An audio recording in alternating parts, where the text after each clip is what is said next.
Hello दोस्तों, welcome to फिल्मी कारवा। और आज इस कारवा में हम बात करेंगे नेटफ्लिक्स पर रिलीज हुआ कोरियन ड्रामा द साइलेंट सी पर।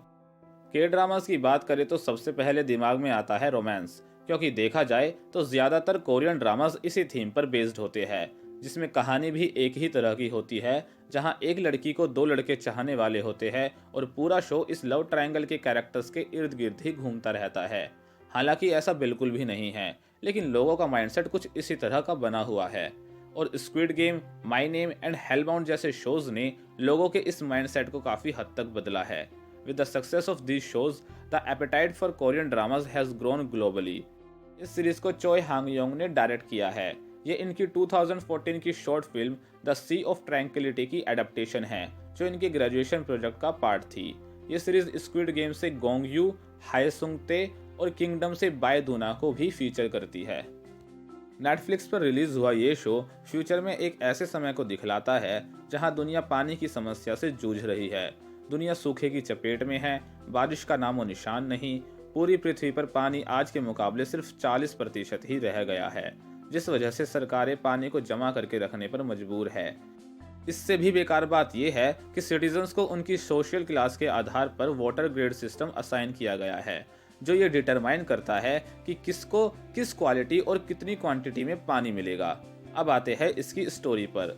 मून पर साउथ कोरिया का बाल्हे स्पेस स्टेशन है, जहां 5 साल पहले रेडिएशन लीकेज की वजह से सभी क्रू मेंबर्स मारे गए थे और तभी से ये स्टेशन बंद पड़ा है। सरकार ने इस स्टेशन को परमानेंट क्लोज करने का फैसला लिया है, लेकिन उससे पहले सरकार एस्ट्रोनॉट्स और साइंटिस्ट की एक टीम को बाल्हे स्टेशन से एक सैंपल रिट्रीव करने के लिए भेजती है, जो कि अर्थ पर पानी की समस्या को खत्म करने की आखिरी उम्मीद है। डॉक्टर सोंग एक बायोकेमिस्ट इसी टीम का हिस्सा है, जिसकी बहन इस स्पेस स्टेशन पर लूनर रिसर्च प्रोजेक्ट की हेड थी और वो भी उस हादसे में यहाँ मारी गई थी। टीम को वहां जाना है, सैंपल कलेक्ट करना है और 24 घंटे के अंदर घर वापसी।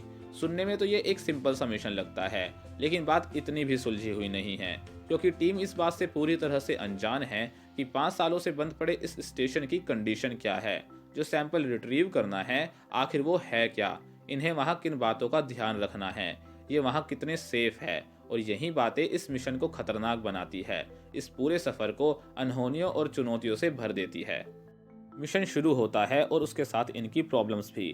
टेक्निकल एरर की वजह से इन्हें अपने डेस्टिनेशन से दूर फोर्स लैंडिंग करनी पड़ती है। कैसे तैसे ये बाल्हे स्टेशन पहुंचते हैं, जहां पहुंचकर इन्हें पता चलता है कि क्रू मेंबर्स की मौत किसी रेडिएशन लीकेज की वजह से नहीं हुई, बल्कि उनकी मौत का कारण तो कुछ और ही था, जिससे ये सब अनजान हैं। जैसे जैसे कहानी आगे बढ़ती है, ये आपको और ज्यादा कंफ्यूज करती जाती है। आप लिटरली सोचते रहते हो कि आखिर ये सब चल क्या रहा है, यहाँ आखिर हुआ तो क्या हुआ, और जो इस टीम के साथ हो रहा है वो क्यों हो रहा है और कौन कर रहा है ये सब।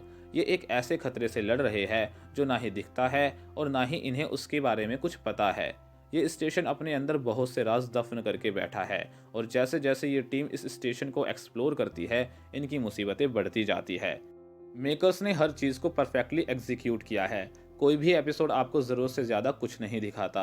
ये धीरे धीरे मिस्ट्री रिवील करता है और ख़त्म होते होते एक ऐसा सस्पेंस छोड़ जाता है कि आप अगला एपिसोड देखने को एक्साइटेड रहते हो।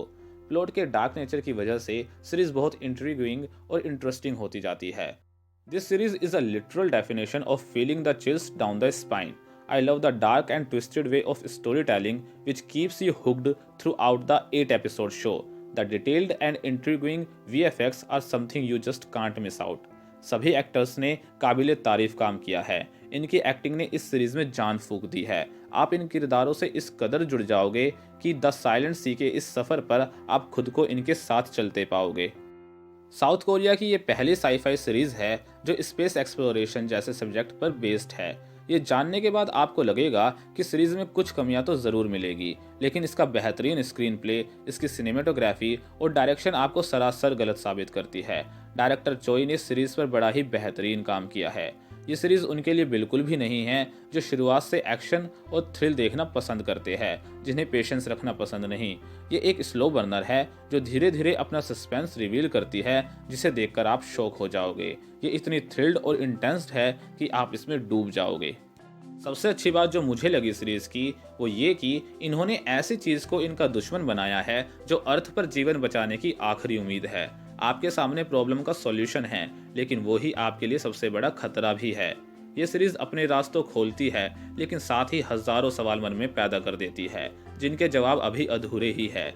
और ये इनकम्प्लीट सेंसेशन ही एक और ऐसा कारण है जो इस सीरीज को मेमोरेबल बनाता है। आप इसे अपने दिमाग से निकाल ही नहीं पाओगे, क्योंकि ये सीरीज आपके मन में बहुत सारे सवाल छोड़ देती है, जिनके जवाब पाने के लिए आपको इसके दूसरे सीजन का बेसब्री से इंतजार रहेगा। So in my opinion, it's a binge-worthy show which will make you drown with it. There are a lot of surprises awaits you. Make sure to watch it, it won't disappoint you.